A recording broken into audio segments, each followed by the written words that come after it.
ભુજ તાલુકાના મિર્જાપરમાં આવેલી શ્રી મિર્ઝાપર કુમાર પ્રાથમિક ગ્રુપ શાળાની નબળી ગુણવત્તાને લઈને વિવાદ થયો છે। શાળાની નબળી ગુણવત્તા બાબતે આચાર્ય વિલાસાબા જાડેજા અને ગ્રામજનો તંત્ર સામે લડી લેવાના મૂડમાં છે।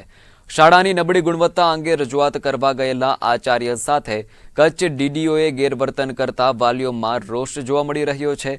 કચ્છ ડીડીઓ ગૌતમ ઉત્સવે શાળાના આચાર્ય વિલાસબા જાડેજા સાથે ગેરવર્તન કરતા કચ્છ જિલ્લા પ્રાથમિક શિક્ષણ સંઘ પણ ન્યાય માટે મેદાને ઉતર્યું છે। શ્રી મિર્ઝાપર કુમાર પ્રાથમિક ગ્રુપ શાળામાં લોટ પાણી અને લાકડા જેવી કામગીરી થઈ હોવાનું આચાર્ય અને ગ્રામજનોનો આક્ષેપ છે। શાળાની ગુણવત્તાને લઈને યોગ્ય તપાસ થાય અને જવાબદારો સામે પગલાં ભરવામાં આવે તેવી માંગ ઉઠી છે। શાળાની ગુણવત્તા બાબતે યોગ્ય નિરાકરણ નહીં આવે તો વાલીઓ બાળકોને શાળાએ નહીં મોકલે તેવી ચીમકી ઉચ્ચારવામાં આવી છે। શ્રી મિર્ઝાપર કુમાર પ્રાથમિક ગ્રુપ શાળાની કામગીરીમાં અનેક ખામીઓ જોવા મળી રહી છે। શાળા હજુ શરૂ કરાઈ નથી તે પહેલાં જ નવી બિલ્ડિંગની દિવાલોમાં ભેજ જોવા મળે છે। લાઇટની અનેક સ્વિચો બળેલી હાલતમાં જોવા મળે છે। કલરના પોપડા ઉખડી રહ્યા છે તો ગટરનું પાણી ઉભરાઈ રહ્યું છે તે સહિત અનેક સમસ્યાઓ સર્જાઈ રહી છે। જિલ્લા પંચાયતમાં અહીંયાથી રજૂઆત કરવામાં આવી હતી અને જિલ્લા પંચાયતમાં જવાબ ખરાબ મળ્યા છે અમારા ટીચરોને। જો અમારા શિક્ષકને આવા જવાબ મળે ને અમે જઈએ તો અમારું શું? આજે કુદરતી આપત્તિ તો ગમે ત્યારે આવી શકે છે, બરોબર?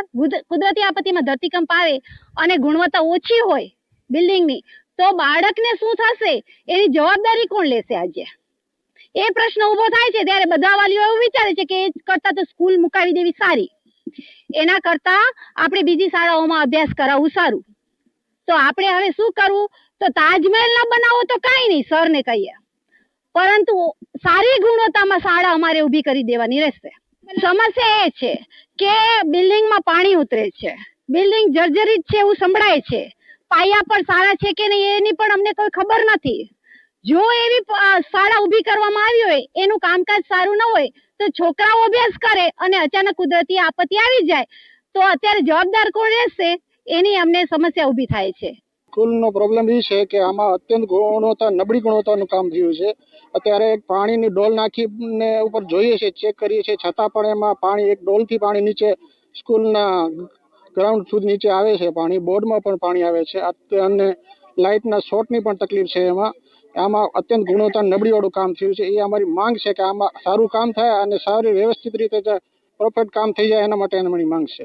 એનું કારણ એ છે નવી સ્કૂલ બની ગઈ છતાં એમાં નથી આવી શકતા, એનું અત્યંત નબળી ગુણવત્તાનું કામ છે। આમાં ગટરનો પ્રોબ્લેમ થાય છે અને બહારના દરવાજા પણ સતત રીતે સરખા ખુલી નથી શકતા અને એમાં બહુ પ્રોબ્લેમ થાય છે, એટલે અમે સ્કૂલમાં આમાં નથી પ્રવેશ કરી શકતા। એપીએમસીમાં રજૂઆત કરી છે, ટીડીઓ સાહેબને પણ રજૂઆત કરી છે, છતાં અમને કોઈ સાચો પ્રતિસાદ મળ્યો નથી। મિર્ઝાપર ગામમાં જે પ્રાથમિક કુમાર શાળા બનેલી છે એકદમ ગુણવત્તા વગરનું બાંધકામ કરેલું છે અને જ્યારે આ બાંધકામ ચાલુ હતું ત્યારે આપણે અરજી પણ કરેલી હતી જે મારી પાસે અત્યારે હાજર છે। ઘણી વખત રજૂઆત કરવા તાલુકા પંચાયતમાં રજૂઆત કરેલી છે, જિલ્લા પંચાયતમાં રજૂઆત કરી છે, બાંધકામ શાખામાં પણ રજૂઆત કરેલી હતી, પણ આજની તારીખમાં કોઈ પણ પ્રકારનો જવાબ આપવામાં આવેલો નથી। અને જ્યારે હું તો મારું ઘર આ બે ગલી મૂકીને જ છે, હું અહીંયાથી અઠવાડિયામાં 2-3 વખત સ્કૂલની રૂબરૂ મુલાકાત લેતો હતો અને પાયાથી કરી અને ઉપરનું જ્યાં સુધી બાંધકામ થયું છે ને અતિ ગુણવત્તા વગરનું બાંધકામ થયું છે। આ ભવિષ્યમાં કાંઈ પણ તોડફોડ થાય, બાળકોની જાનહાની થાય એની જવાબદારી કોણ લેશે? જે તે વખતે ઉપરની સ્લેબ ભરાતી હતી ત્યારે હું અહીંયાથી નીકળ્યો હતો તો 10 મિનિટ સ્લેબ એ બંધ હતી, ત્યાં લેબર બેઠી હતી, બાકી માલ એ સારો નહોતા નાખતા। ગામના એક અગ્રણીને મેં ફોન કર્યો તો એણે કીધું તું ત્યાં ઊભો જ રહે અને કામ કર, કારણ કે હું કોન્ટ્રાક્ટર છું એટલે મને ખબર પડે કે કેમ શું માલ પડે।